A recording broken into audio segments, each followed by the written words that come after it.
தினம் கிளிநொச்சி மாவட்டத்தில் நடந்த ஒருங்கிணைப்பு குழு கூட்டம் சம்பந்தமாக பல்வேறு வாத பிரதிவாதங்களுக்கு மத்தியில் நான் இந்த சந்திப்பை அவசரமாக நடத்த வேண்டிய சூழல் ஏற்பட்டுள்ளது.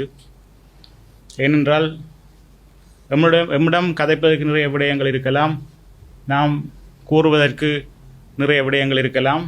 ஆனால் இதை பற்றி நான் இங்கு கூற முடியாது.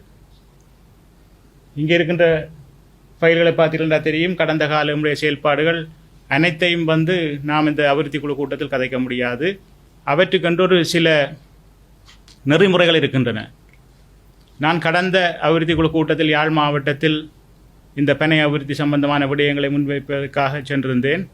அன்றைய தினமும் வைத்தியர் பாராளுமன்ற உறுப்பினர் ராமநாதன் அர்ச்சுனா அவர்கள் அந்த கூட்டம் குழப்பப்பட்டது. உண்மையில் கேள்வி கேட்கிறேன் என்ற தோரணையில் அரச உத்தியோகத்தர்கள் ஒரு அவமதிக்கப்பட்டு அந்த கூட்டம் குழப்பப்பட்டது.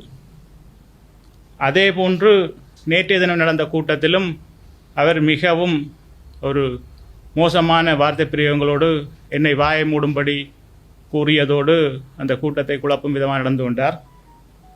உண்மையில் நேற்றைய கூட்டம் ஒரு அமைச்சரவை அங்கீகாரத்துக்கு நாங்கள் செல்ல வேண்டிய விடயங்களை பற்றி தெளிவுபடுத்துவதற்காக, அதாவது மக்கள் மத்தியில் அதனை தெரிவித்துவிட்டு அந்த அமைச்சரவை பத்திரத்தை நாம் சமர்ப்பிக்க வேண்டியிருந்தது. மிக முக்கியமாக திக்கம் வடிசாலை சம்பந்தப்பட்ட விடயம், அதை பற்றி தெரிந்திருக்கும். கடந்த 15-20 வருடங்களாக மிகவும் பிரச்சனைக்குள்ளாகி கொண்டிருக்கின்ற ஒரு விடயம் ஒன்று திக்கம் வடிசாலை சம்பந்தப்பட்ட விடயம். அது கைமாற்றப்பட்டபடியினால் பல்வேறு நெருக்கடிகள் இருக்கின்றன அந்த தொழிலாளர்களுக்கு. நாங்கள் தை மாதம் அவர்கள் அந்த தொழிலை தொடங்க வேண்டியிருந்தது. அதனை விட இப்போது பனை தரிப்பது தொடர்பான நடைமுறை, அந்த நடைமுறை நாங்கள் இப்பொழுது சொல்லியிருக்கின்றோம். பனை தரிப்பது என்பது பனை வளர்ச்சிக்கான ஒரு அபிவிருத்திக்கான திட்டமாக இருக்க வேண்டும். தனியே பனை மரம் தரிப்பது ஒரு பயன்பாட்டுக்கான விடயமாக இருக்கக்கூடாது. ஆகவே 1975ஆம் ஆண்டு உருவாக்கப்பட்ட அந்த சட்டத்தில் சில நடைமுறை விடயங்களை நாங்கள் சட்டத்தில் மாற்றம் செய்வதற்கல்ல, அந்த சட்டத்தின் ஊடான நடைமுறை விடயங்களை முன்னெடுத்து செல்வதற்கு. ஏனென்றால் இந்த 40 வருடங்களாக அந்த சட்டம் நடைமுறையில் இல்லை. உண்மையில் இந்த பனை தென்னவள கூட்டுறவு சங்கங்கள் கூட எமது பனை அபிவிருத்தி சபையால் உருவாக்கப்பட்டதுடன் பனை அபிவிருத்தி சார்ந்த விடயங்களுக்கு இந்த கூட்டுறவு சங்கங்களும் சபையும் சேர்ந்து செயல்பட வேண்டும். பல்வேறு விடயங்கள் புரிதல் இல்லாத சூழ்நிலையில் அவற்றை பற்றிய ஒரு புரிதலுக்காக உங்களுக்கு நிறைய ஆதாரங்களை காட்டலாம். உண்மையில் இந்த விடயம் உண்மையில் இந்த பத்திரிகையாளர் சந்திப்பு போதுமான நேரமாக இருக்காது. மிக முக்கியமான விடயம், நேற்றைய சபை அமர்வில் சமர்ப்பிக்கப்பட வேண்டிய விடயங்களை ராமநாதன் அர்ச்சுனா அவர்கள் வேறு காரணங்களை கூறி குழப்பியமை, உண்மையில் தவறான காரணங்களை கூறி குழப்பியமை, உண்மையில் அவர் ஊழல்வாதிகளுக்கு ஆதரவாக செயல்படுகிறாரா என்ற சந்தேகம் எமக்கு எழுந்துள்ளது. அத்துடன் இந்த விடயத்தை நான் பல்வேறு விடயங்களாக கூறாமல் நேரடியாக விடயத்துக்கு வருகின்றேன். இந்த நடைமுறை விஷயங்களில் சில ஒழுங்குபடுத்தல்களை செய்வதை நேற்றைய தினம் அர்ச்சுனா ராமநாதன் அவர்கள் பாராளுமன்ற உறுப்பினர் அவர்கள் மிகவும் மோசமான முறையில் நடந்து கொண்டு குழப்பியிருக்கின்றார். அவர் வைத்த குற்றச்சாட்டுகளுக்கு நான் அந்த இடத்தில் பதிலளிக்க அவரால் சந்தர்ப்பம் வழங்கப்படவில்லை. சபை நாகரிகம் கருதி நேரம் போதாமையாலும் சபை குறிப்பில் சில விடயங்கள் இடம்பெறக்கூடியவையாக இல்லாதபடியினாலும் நான் இதை பத்திரிகையாளர்கள் மத்தியில் தெரியப்படுத்த வேண்டிய ஒரு சூழ்நிலைக்கு தள்ளப்பட்டு இந்த பத்திரிகையாளர் சந்திப்பை நடத்துகின்றேன். அதாவது என்னால் தொடர்ச்சியாக பலர் பணி நீக்கம் செய்யப்பட்டது, பணி இடைமாற்றம் செய்யப்பட்டதாக அது ஒரு குற்றமாக அவர் கூறுகின்றார். உண்மையில் அரசு திணைக்களங்கள் வினைத்திறனான செயல்பாட்டுக்கு பணியிட மாற்றங்கள் மிக முக்கியமான ஒரு தேவை. தொடர்ச்சியாக 5 அல்லது 10 வருடங்களுக்கு மேல் எவ்வித காரணமுமின்றி ஒரே இடத்தில் ஒருவர் பணியாற்ற முடியாது. அவர்களுக்கு வருடாந்தம் அல்ல 2 வருடங்களுக்கு ஒருமுறை நடக்க வேண்டிய இடமாற்றங்கள் நடைபெறாத சூழ்நிலையில் உங்களுக்கு சொல்ல வேண்டும், நல்லூர் கற்பகத்தில் 4 பணியாளர்கள் இருக்கின்றார்கள் பனை அபிவிருத்தி சபையில். முல்லைத்தீவு மாவட்டத்துக்கு மொத்தமாக 2 பணியாளர்கள் இருக்கிறார், மாவட்டம் முழுவதற்கும். ஆக இந்த பணிகள் உண்மையில் நியாயமாக பங்கிடப்படவில்லை. அவர்கள் என்னை எதிர்த்து அந்த பணியாளர்கள் ஆர்ப்பாட்டம் செய்தது ஒரு அரசியல் பின்புலத்தில் ஒரு காலகட்டம் கடந்து விட்டது. கிட்டத்தட்ட 45-50 நாட்களுக்கு பிறகு நான் அந்த நிறுவன தேவையை கருத்தில் கொண்டு கல்பட்டியில் உள்ள நிறுவனம் 2 அலுவலகங்கள் கட்டப்பட்டு ஒரு மாவட்ட முகாமையில் இல்லாமல் இயங்கிக் கொண்டிருக்கின்றது. திருவோணமலை வரோதய நகரில் அங்குள்ள கல்லிறக்கும் தொழிலாளர்கள் அவர்களுக்குரிய தேவையை பூர்த்தி செய்யக்கூடிய அளவு மாவட்ட நிர்வாகம் நடைபெறவில்லை. அந்த இடத்துக்கு ஒரு மாவட்ட முகாமையாளர் நியமிக்க வேண்டும். இவ்வாறான சூழ்நிலையில் எமது நிர்வாகத்தை இலகுபடுத்துவதற்கு, அதாவது கடந்த 10 வருடமாக ஒரு மாவட்ட முகாமையாளர் கிளிநொச்சி மாவட்டத்துக்கு உள்ளவர் யாழ்ப்பாண அலுவலகத்தில் கிளிநொச்சி மாவட்ட முகாமையாளர் ஒரு ஆக்டிங் கடமையாக, அதாவது 10 வருடம் ஒரு ஆக்டிங் கடமை செய்ய முடியாது, ப்ரொடக்ஷன் மேனேஜராக இருக்கின்றார். அப்போ ப்ரொடக்ஷனை பற்றி அவர் கேட்டால் சொல்ல நான் ஆக்டிங் தான் செய்கிறேன், ப்ரொடக்ஷனில் நிறைய தவறுகள், அப்போ ஆக்டிங் தான் செய்கிறேன் சொல்லி அவரை கிளிநொச்சி மாவட்ட அலுவலகத்திலேயே கடமையை செய்யும்படி கூறியது. அவருடைய உண்மையான கடமை மாவட்ட முகாமையாளர். முல்லைத்தீவு மாவட்டத்திலிருந்து யாழ் மாவட்டத்துக்கு இடமாற்றம் கேட்டவருக்கு கொடிகாமத்துக்கு இடமாற்றம் கொடுத்தது. இது பழிவாங்கல் இல்லை, ஏனென்றால் அவர் யாழ்ப்பாணத்துக்கு கிட்ட உள்ள ஒரு இடத்தை கொடுத்திருக்கின்றோம்.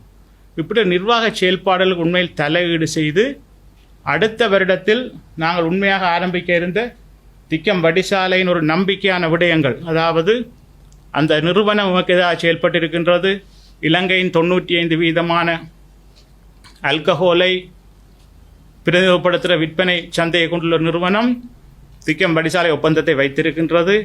நான் இதற்கு பிறகு இந்த விடயங்கள் சொல்ல முடியாது, சில வேளை வழக்குக்கு செல்ல வேண்டி வரலாம். வழக்குக்கு சென்ற பிறகு நான் இந்த திக்கம் வடிசாலை பற்றி பேச முடியாது. எல்லோரும் கவனமாக கேட்டுக்கொள்ள வேண்டும். கடந்த 30 வருடங்களாக அரசியல் தலையீடு காரணமாக மூடப்பட்ட ஒரு நிறுவனம்.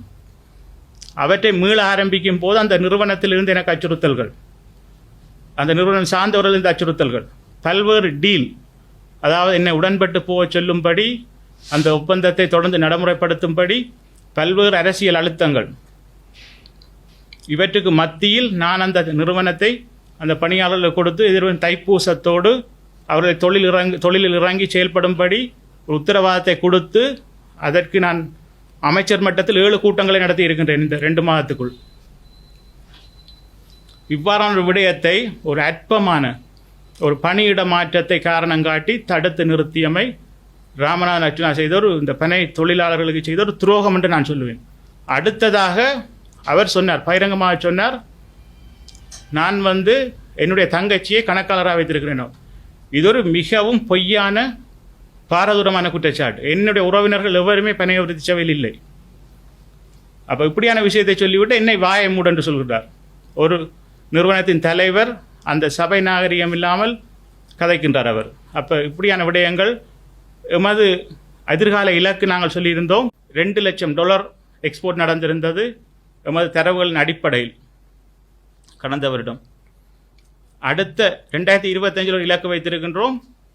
$1.2 மில்லியன் இலக்கு வைத்து ஏற்றுமதிக்கான ஏற்பாடுகளை நாங்கள் செய்து கொண்டிருக்கும் போது இப்போது பல ஏற்றுமதியாளர்கள் என்னிடம் கேட்கின்றார்கள், என்னிடம் ஊழல் இருக்கின்றது, என்னுடைய செயல்பாட்டில் பிழை, நிர்வாகம் பிழை, ராமநாதன் தடுத்திருக்கின்றார், எப்படி நீங்கள் இந்த ஏற்றுமதியை செய்வீர்கள் என்று. உண்மையில் 95,000 இருந்த இந்த பனை தொழிலாளர்கள் எண்ணிக்கை இன்றைக்கு 6,000 குறைந்திருக்கின்றது. வார வருடத்துக்கு ஒரு 1,500-2,000 பேர் தான் தொழில் செய்கிறதுக்கான எக்ஸைஸ் அனுமதிக்கு செயல்பட்டிருக்கின்றார்கள். நாங்கள் ஒரு 15,000 பேரை கொண்டு வருவதற்கான முயற்சியில் ஈடுபட்டிருக்கும் போது அர்ஜுனன் ராமநாதன் இந்த நடவடிக்கை, இவருக்கு ஊக்கம் கொடுப்ப ஒரு நடவடிக்கை இந்த தொழிலை முற்றாக அளிக்கும் நிலைக்கு தள்ளப்பட்டிருக்கின்றது. இந்த டிசம்பர் மாதத்துக்குள் நாங்கள் செய்ய வேண்டிய வேலைக்காக கடந்த யாழ் மாவட்ட அபிவிருத்தி குழுவில் இந்த தகவலை கொண்டு போயிருந்தோம். அவரின் ஆர்ப்பாட்டம் கலவரங்களுக்கு மத்தியில் அரசாங்க அதிபர் நம்முடைய பிரச்சனையை முன்னெடுக்கவே இல்லை. நான் அரசாங்க அதிபரிடம் கடுமையான கண்டனம் தெரிவிச்சிருந்தேன். எனக்கும் அவருக்கும் அவருடைய அலுவலகத்தில் பெரிய வாக்குவாதம் நடந்தது, இங்குள்ள ஊடகவியலாளர்களுக்கு தெரியும். ஆனால் நான் ஒரு மனம் வேதனைப்பட்ட நிலையில் சொல்கின்றேன், நேற்றைய சூழ்நிலையை நாங்கள் பயன்படுத்தி இந்த தொழிலாளர்கள் கிளிநொச்சி பேரிணையம், ஏன் கிளிநொச்சியில் நாங்கள் அந்த அபிவிருத்தி குழுவில் அந்த விடயத்தை முன்னெடுக்க வேண்டியிருந்தது என்று சொன்னால், விடுதலை புலிகள் இருந்த காலத்தில் வட மாகாண பனை தென்னவள கூட்டுறவு சங்கங்களின் சம்மேளனங்கள் ஒன்றிணைந்த பேரிணையம் கிளிநொச்சி மாவட்டத்தில் இருக்கின்றது. அப்போ கிளிநொச்சி மாவட்டத்தில் எடுக்கின்ற இந்த முடிவு வட மாகாணத்தில் எடுக்கின்ற முடிவு கிழக்கு மாகாணத்துக்கும் ஒரு பொருத்தப்பாடாக அமையும் என்று நான் நேற்று முன்தினம் கிறிஸ்மஸுக்கு முதல் நாள் கௌரவ அமைச்சருடன் நடந்த கலந்துரையாடலில் அவர் கூறிய பணிப்புரையின் அடிப்படையில் எடுக்கப்பட வேண்டிய முடிவுகள் தொடர்பான ஒரு விளக்கம் அளிப்பதற்காக நான் அங்கு சென்றிருந்தேன். ஆனால் அர்ச்சுனன் ராமநாதன் எல்லோரையும் கேள்வி கேட்டு குழப்புவதுடன் சில ஊடகங்களில் தன்னுடைய பெயர் முன்னுக்கு வர வேண்டும் என்பதற்காக மிகவும் பாடுபட்டு கொண்டிருந்ததை காணக்கூடிய மாதிரி இருந்தது. 2 விடயங்கள் நான் வலியுறுத்தி சொல்கின்றேன். இங்கு நான் சொல்ல வேண்டிய விடயங்கள், நான் செய்த திட்டங்கள், இந்த பத்திரிகையாளர் சந்திப்பில் காட்ட வேண்டிய விடயங்கள் இருந்தால் நான் பல நூற்றுக்கணக்கான விடயங்களை சொல்லலாம். ஒரு 40 கருத்திட்டங்களை நான் முன்மொழிந்து அடுத்த கட்டத்துக்கு கொண்டு போயிருக்கின்றேன். இந்த தென்னை ஆராய்ச்சி நிலையத்தோடு ஒரு புரிந்துணர்வு உடன்படிக்கைக்கு வந்திருக்கின்றோம். முதல் முறையாக இந்த பனை ஆராய்ச்சியின் அடுத்த கட்டத்துக்கு பனை உற்பத்தியை கொண்டு போவதற்காக. அடுத்ததாக இந்த கிழக்கு மாகாணத்தில் கடந்த 10 வருடங்களாக பழைய தலைவர்கள், பழைய பொது முகாமையாளர் எல்லோருடைய கையொப்பங்களுடன் வழங்கப்படாமல் இருட்டடிப்பு செய்யப்பட்ட இந்த சான்றிதழ்கள், அச்சடிக்கப்பட்டு வழங்கப்படாத சான்றிதழ்கள், இவற்றை வழங்குவதற்கான வேலைகளை நான் முன்னெடுப்பதற்கான நடவடிக்கைகளை முன்னெடுத்திருந்தேன். அர்ச்சுனன் ராமநாதனுடைய இந்த அவதூறு, பொய், இந்த ஏமாற்று விதமான கருத்துக்கள் மக்களை சென்றடைந்திருப்பதால் நான் மிகுந்த மன உளைச்சலுக்கும் இந்த பணியாளர்களுடன் தொடர்ந்து இந்த வேலையை முன்னெடுக்க முடியாத ஒரு இக்கட்டான சூழ்நிலைக்கும் ஆளாக இருக்கின்றேன். நம்முடைய சங்கங்கள் இதனால் பெரிய பாதிப்பை அடைய போகின்றது. முழு விடயங்களுக்கும் அர்ச்சுனன் ராமநாதா பதில் சொல்ல வேண்டும், பொறுப்பு கூற வேண்டும். நான் சட்ட ஆலோசனையை பெற்றிருக்கின்றேன். இந்த பனை அபிவிருத்தி சபை சார்பாக அவர் சொன்ன குற்றச்சாட்டுகள் தொடர்பாக அவர் நிரூபிக்க தவறும் பட்சத்தில், அவர் இந்த குற்றச்சாட்டு ஒன்றையாவது நிரூபிக்க தவறினால் அவர் முழு குற்றச்சாட்டு நிரூபிக்க வேண்டும்.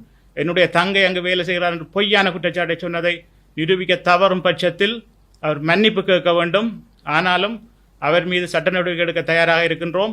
1000 மில்லியன் ரூபாய் அவர் மீது வழக்கு தொடுப்பதற்கும் நான் அந்த சட்டத்தரணி ஊடாக கோரிக்கை பத்திரம் அனுப்புவதற்கும் தயாராகி வருகின்றேன். இனி இவ்வாறான விடயங்களை அவர் சபைகளில் செய்வாராக இருந்தால் அவர் பாரதூரமான பின்விளைவுகளை சந்திக்க வேண்டி வரும் என்பதை நான் உறுதிபட தெரிவித்துக் கொள்கின்றேன். அர்ச்சுனாவை கட்டுப்படுத்த வேண்டிய தேவை அவருக்கு இல்லை. அர்ச்சுனா கட்டுப்பாடாக நடந்து கொள்ள வேண்டிய தேவை அவருக்கு அவருடைய மெண்டேட்டின் படி இருக்கின்றது. அவர் ஒரு பாராளுமன்ற உறுப்பினராக நடந்து கொள்ள எதிர்வரும் காலங்களில் தவறினால் அவர் மிகுந்த சிரமங்களை எதிர்நோக்க வேண்டி வரும். எம்முடைய அந்த அமைதி, எம்முடைய நிதானம், இவற்றை அவர் ஒரு பொருட்டாக கருதாமல் தொடர்ந்து இவ்வாறு நடந்தார் இருந்தால் அவருக்கான தக்க பதிலடி கொடுக்கப்படும். உண்மையில் அவர் அந்த அதிகாரிகளை கேள்வி கேட்பதற்கு முதல் தன்னை நோக்கி கேள்விகளை கேட்க வேண்டும். அவரை இந்த சாவச்சேரி மக்கள் ஒரு நம்பிக்கையின் அடிப்படையில் ஒரு பாராளுமன்ற உறுப்பினராக இன்றைக்கு அனுப்பி இருக்கின்றார்கள். உண்மையில் அவர்களுக்கு அவர் விசுவாசமாக நடக்கின்றாரா? அவர்களுக்கு விசுவாசமாக நடக்க முயற்சிக்கின்றாரா? அவர் ஃபேஸ்புக்கில் வரக்கூடிய கமெண்ட்ஸுகளை வச்சு தன்னை ஒரு பெரிய ஆளாக நினைத்துக் கொண்டிருக்கின்றார். உண்மையில் அவருடைய பாராளுமன்ற உறுப்பினர் பதவி என்பது அவருடைய ஊழலுக்கு எதிரான குரலுக்காக கிடைத்த ஒரு பரிசு. அதனை அவர் துஷ்பிரயோகம் செய்து வருகிறார் என்று தான் நான் சொல்வேன். அவர் அந்த சாவைச்சேரி வைத்தியசாலைக்குள் செல்வதற்கு தடை எதுவும் இல்லை. அந்த வளங்களை அபிவிருத்தி செய்வதற்கு தடை எதுவும் இல்லை. அதை முன்னேற்றுவதற்கு தடை இல்லை. ஆனால் இன்று அது நடந்திருக்கின்றதா? ஆகவே அந்த விடயமாக பார்க்கும்போது அர்ச்சுனா தவறிழைக்கின்றார் என்று நான் சொல்வேன். இல்லை, அவர் அவற்றை பின்புலமாக காட்டிக்கொள்வது என்பிபி அரசாங்கத்தை மட்டும் இல்லை, அவர் விடுதலை புலிகளையும் தன்னுடைய பின்புலமாக காட்டிக்கொண்டவர். உண்மையிலே விடுதலை புலிகளுக்கு வேலை செய்தவர்கள், விடுதலை புலிகளுக்காக பாடுபட்டவர்கள், விடுதலை புலிகளுக்காக மரணித்தவர்களின் குடும்பங்கள் பற்றி நாங்கள் சிந்திக்க வேண்டும். உண்மையில் அர்ச்சுனா தன்னுடைய தகப்பனாரை பற்றி சொல்கின்றார். தாயார் பியர் ஊற்றி கொடுப்பார் தன் குடிக்கிறதுக்கு என்று சொல்கிறார். இப்படி ஒரு சம்பவம் அங்கே நடந்திருந்ததா? அப்படியானால் தகப்பனார் எப்படி மரணித்தார், அவருடைய மரணம் பற்றி அவர் சொல்ல தயாராக இருக்கின்றாரா?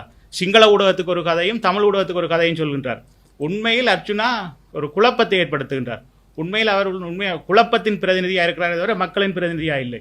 உண்மையில் இந்த ஊடகங்கள் அவரை பார்த்து கேள்வி கேட்க வேண்டிய நேரம் மிக விரைவில் வர இருக்கின்றது.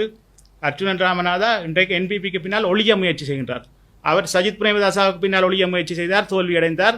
இப்போது என்பிபிக்கு பின்னால் ஒழிய முயற்சி செய்திருக்கின்றார், அதிலும் தோல்வி அடைவார். உண்மையில் நான் ஒரு பொது சேவையாளன், அரசியல் ஈடுபாடுள்ளவன். என்னை கேட்டால் என்னை ஒரு அரசியல் கட்சி என்று யாரும் சொல்ல மாட்டார்கள். அந்த அளவுக்கு விமர்சனங்கள் என் மீது இருக்கின்றன.